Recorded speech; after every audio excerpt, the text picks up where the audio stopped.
Hello, friends. It's Chapo. I think I tweeted about it. And I was not active on Twitter at all. That was like 2013. That was kind of when I first joined, I think.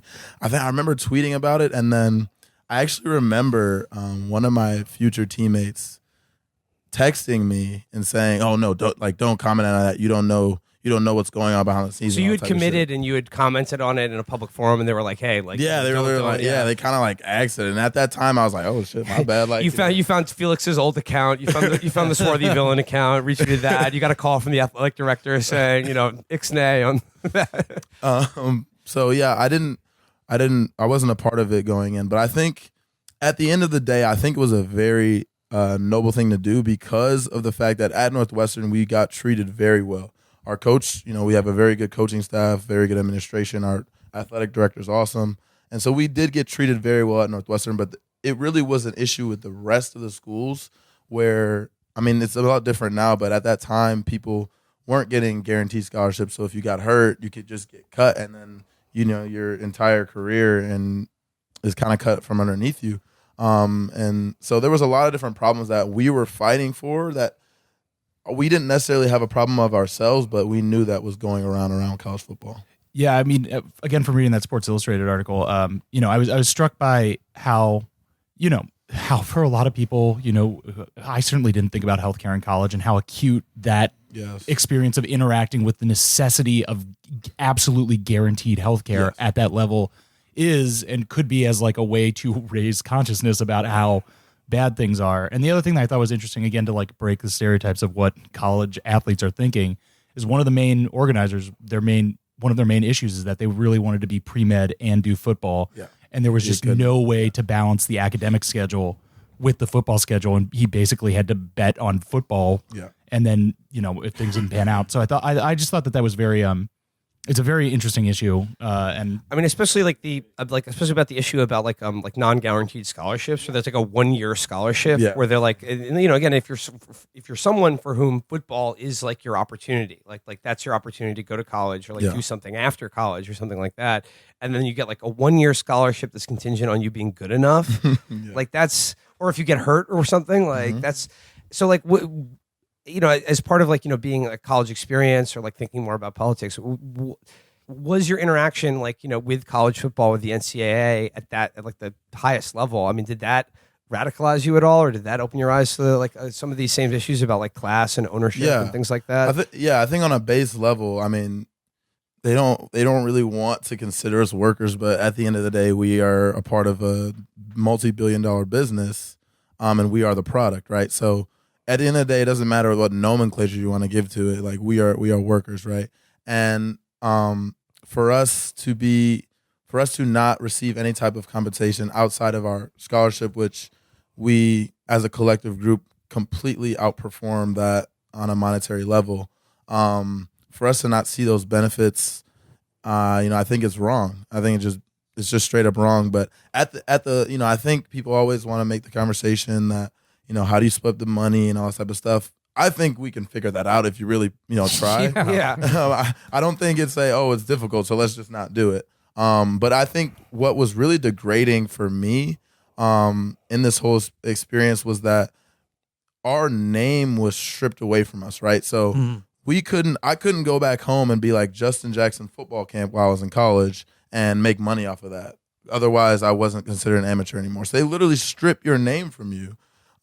Which is just disgusting, and it's a way. It's just a way to push workers down, like in a sense of that space. It's a way to suppress workers' rights and suppress our ability to earn money in those 4 years. Where guess what? Only 1 or 2% of those people are actually going to end up making it to the league. And so, the number of the best football player in your high school, it's a tiny minority of them that can make it to a D1 school with a scholarship, and then it's an even smaller minority of that ever make it to the NFL. It's really, really a tiny fraction, and especially, again, even if you have a good college career, you could never get in the NFL or also injure yourself in such a way that you'll never play professional sports ever again. Right. And on the name thing, it also just must be really surreal to be thinking about, as at age 18 walking into the Norris University Center and and seeing your name on merch that they're selling there for $50 and being like, I will never see any of that money unless I get the chance to go pro from here. It's like, and then the base hypocrisy also, going back to the school and the academic thing, is that when you were saying, oh, we are workers there, even though they want to treat us like students, but then when you're like, hey, I want to be a student and take this class, they're like, no, absolutely not. You cannot go to that class. You have to go to this whatever, training is scheduled that day. Yeah, definitely. At the end of the day, I mean, not as much at Northwestern, but yeah, like the pre-med thing, we couldn't do pre-med just because of what time our practice was, and all the pre-med classes were in the morning. So that was just not an option. But I'm sure at a lot of other schools, like, academics just doesn't take precedent over sports. And it's just a stark reality of it. Even if they try to want to, reserve or keep maintain the sanctity of college sports and college athletics and these, people that play as student athletes. But at the end of the day, it's about the money, and it's about the sport, which everyone loves. So I think if we can actually come to some type of agreement on how the people that are providing the product for this multi-billion-dollar business can receive a percentage of that back into their pockets. And when you talk about athletes as workers for they're part of again, like you said, a multi-billion-dollar business that is also attached to an educational institution. But when you talk about workers, another interesting thing is the coaches, they're workers, right. And in a lot of states, they're the highest paid public worker on the entire state payroll, right? Like by a long shot. Like the coach of the big college, like the public university college football team, they're paid millions of dollars in taxpayer money. Like they're workers, right? But I guess they're professionals at their job. I guess the whole amateur thing doesn't extend to the coaches of these giant football schools. Yeah, and I mean you see. Right, Lane Kiffin, he used to be USC, and then he goes and coaches it was either Florida International or Florida Atlantic. Is he having that same type of success there? Of course not, because the players are much better at a school like USC, and he's going to get paid much more. So where's the difference in his paychecks, right? The difference is made up by the players who are providing a better product, therefore making more money for the school and for the institution and for the NCAA as a whole. So I think it's just... I mean, it's so obvious to every single person outside of it, but for some reason, it's just too difficult to figure out the terms. That's what they'll tell you. So, you go from the experience of playing football at the highest level, like of college and Big Ten school and the NCAA, and like the NCAA, is a literal cartel. Like they act as they fill that definition like dictionary to a T. Then you get into the NFL, right? Which is like it's a private corporation that represents the interests of all of the owners of these sports franchises, but it is it's a private enterprise of which it's clear who you get paid, you sign your contract, you get paid, but going to the experience of the NFL, like even though you're getting paid for it, doesn't like many of these like savage inequalities and greed and hyper exploitation and commercialization of sports, does it become even more apparent when you get into the NFL, or is it like a little different? It's interesting. It is obviously such a huge business, right? It's the biggest business sports wise in the country. So I mean, you see how everything is monetized. You see how everything is. I don't know. It's just the experience is a lot different. There's a lot of parallels to college. I mean, other than the fact that you get paid, right? So that's another reason why I believe the college athletes should get paid. But the NFL, it's like, I think a lot of people have a kind of bad idea of like, everyone thinks that everyone gets paid like the best players, right? Yeah. But essentially, like 60-70% of the guys we are the working class, right, of the NFL. So like there's the guys whose names and faces which is a very small part of the NFL because you're wearing that helmet. Right. Most of the time, most of the people like filling out a roster of an NFL team, even if you're a fan of the team, you probably wouldn't recognize them if they were walking down the street, other than like a few of the big star positions. Right? Exactly. So the majority of us, and that's why there's a lot of parallels to just the general population, is that we are a lot of us are the working class of the NFL, and there's not guaranteed contracts for us, and we have to come in every single day, and there's always a risk of getting cut, getting traded, getting moved, and there's a lot of background to it that I think a lot of the general public doesn't really think about. And the job security just isn't great, right? So you have to go into it with a different type of mindset, and I think that takes I think that's another reason why a lot of people don't get too involved in politics and the other stuff is because you have to be so hyper focused on your job and just continuing to stay there and be in it because this is what you worked your whole life for and it can be taken away from you in a second. So I think that's a lot of reason why, you know, people just are so hyper focused and intense and into what they have to do just to continue to thrive in a business that has very little job security, is very cutthroat. Well, I mean, and you know, the other thing, like the non-guaranteed contracts, the NFL is the only sports league. Like, you know, if you're a baseball player, you could sign a $60 million contract and then sprain your, you know, fall off a bike or whatever, and you'll be getting paid for the rest of your fucking life. Exactly. Move on, baby. Yeah.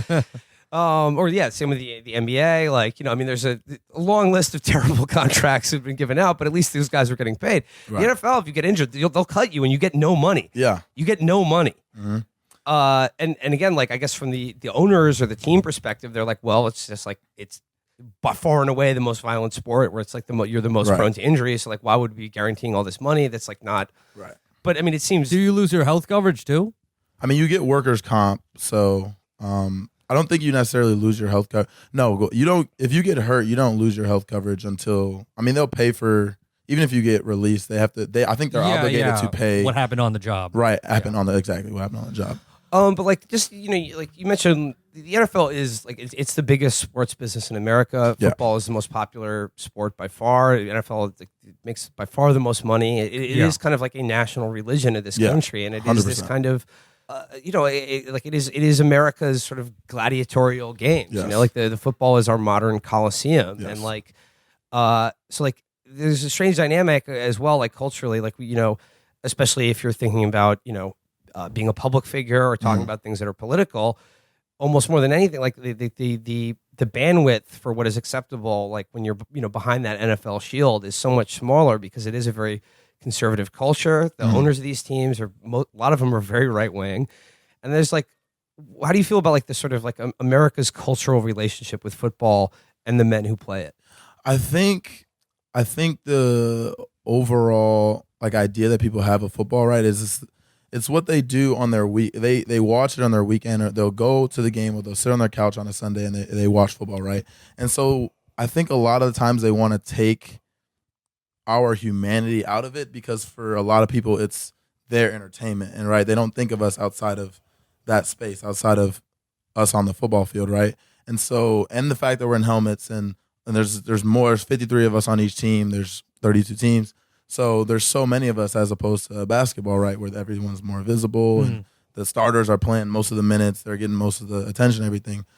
So I think it's harder for people to see us as actual humans and kind of take our humanity. I think they take our humanity for granted, right? And that's why when you see people speak out, whether it's about politics or about mental health or about anything like that, it's like people are so taken aback by it because they're like, oh my gosh, they're actually humans, they're actually regular people with real thoughts. Yeah. So I think kind of just being in it for me, it's always like I'm never compromising my values. Like when I'm saying stuff, I'm never punching down. I'm never disparaging the other side. I'm never saying, you know, F Trump, F this, F that, because I understand that there's a lot of reasons that people feel the way they do. And, you know, if you're out there being, for me, if I'm out there just speaking my mind and kind of seeing myself as more than a football player, but as an actual human being, as a citizen of this country with real views and an ideology, and me wanting to see, you know, the candidate that I like get elected for the majority of people, even if so it's not so much for myself, but it's for other people. I feel like that's something that is to be admired and isn't to be looked down upon or kind of admonished or ostracized for. Just on that humanity comment, as you were saying that, I just had like the grim realization of just how dark it is that Fox's football logo is literally a robot. NFL player. Yeah. That they're like, because in a subliminal way, it's like how they want to message that is like you're not seeing people; these are just machines that are built for your like enjoyment to crash into each other. It's a very grim symbol for the league. As Andrew Yang points out, in about 20 years, most football players will be replaced by automatons. It will be robot jocks. And that's why, you guys deserve $1,000 check to compensate for your unemployment and use that money and make a startup. Right. Also, Cletus will be human, strangely enough. But speaking of the MAGA people, the Trump people, I would imagine the Venn diagram of them and football fans is pretty much a circle. I think if you really drill down in a lot of these people who show up to see Trump at a rally at some fucking stadium, 30,000 people wearing the hats and just want to see our president. What's the issue that they want Trump to deal with the most? What is their number one political concern? What's the thing that makes them the most angry? It's been consistent in pretty much every interview where people go to these places and ask them what they actually care about. It's Colin Kaepernick. Yeah. It's Colin Kaepernick kneeling during the national anthem. That's what they're pissed off about. That's because what he violated their sacred space, their sacred football space. Yeah, so that I wasn't in the NFL at that time, and I think the saddest part about that whole ordeal was how and this is the amazing thing about the news media, right? Is at the point it got so it became a partisan issue, right? What he was actually fighting for, what he was actually trying to bring attention to, was never talked about anymore, right? Well, it's all about he's disrespecting the troops, right? Yeah, it completely changed from he's protesting. He's using his American right, as a citizen to protest against police brutality of black men, right? And so that's the whole message he was trying to put out there. By a few weeks after the whole thing started, that you didn't hear that at all. All you ever heard was, he's disrespecting the troops, he's disrespecting the military, all this type of stuff. And that's the saddest part about the whole thing is he was trying to do, be valiant and, do something that was, I think, incredible. And it got taken to a whole different level when it got partisanized. Obviously, when Trump, tweeted that or whatever, and then he kind of energized his base against Kaepernick, and it just really for me that's what was the most devastating part about that whole ordeal. Do you think he would be on a team now if it wasn't for that? Oh, I think definitely. Yeah. He's a Super Bowl quarterback. You know what I mean? And I think he was right in his prime. And he was just such a different type of quarterback, especially when you see all these great quarterbacks nowadays. He was a dual threat quarterback who just made it really tough and difficult for defenses. And so I think, he would actually fit even more so right in with today's game, even than when he was actually playing. And when you think about the quarterbacks who actually got starts while Kaepernick was out of the league, it's there's no way they would not have preferred to have him on the field than whoever they were pulling off of the XFL roster or whatever. It is just such a creepy thing. Because imagine if, every day when you went into work, you had to fucking do the Pledge of Allegiance. On national television. Yeah, or just at your fucking office or and there's whatever. There's going to be a camera on you while you're doing it, and they respond to your reaction to the song.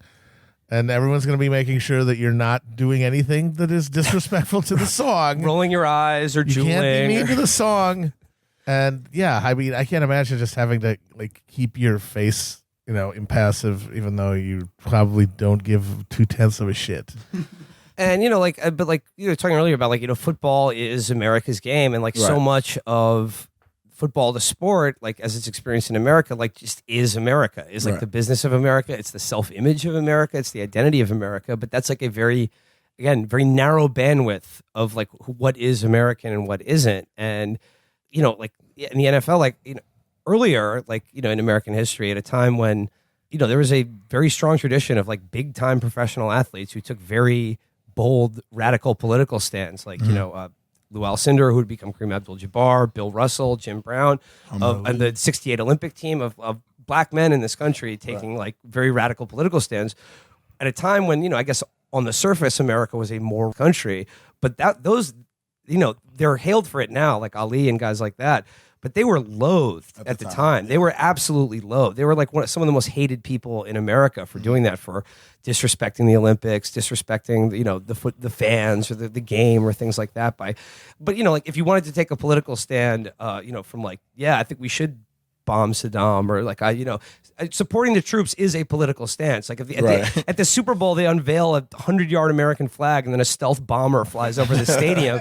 I mean, that's pretty political right there, So, just from your perspective, as like the cultural resonance of football in America is inextricably tied in America and always has been, because most of the people who play the sport overwhelmingly are black men, right? And then like it's an audience of, not overwhelmingly, but like it's like white mainstream America that's consuming it and loves it more than anything.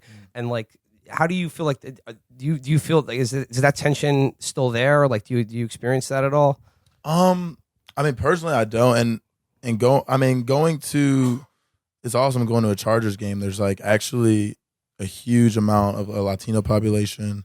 There's a good amount of black people. Obviously, it's going to be majority white, but there's an influx of a lot of diversity, which I love to see. I love interacting with our fans who, especially at the training camp practices, like there's like a lot of Hispanic. We have a very strong Hispanic support base, which is awesome to see. But I think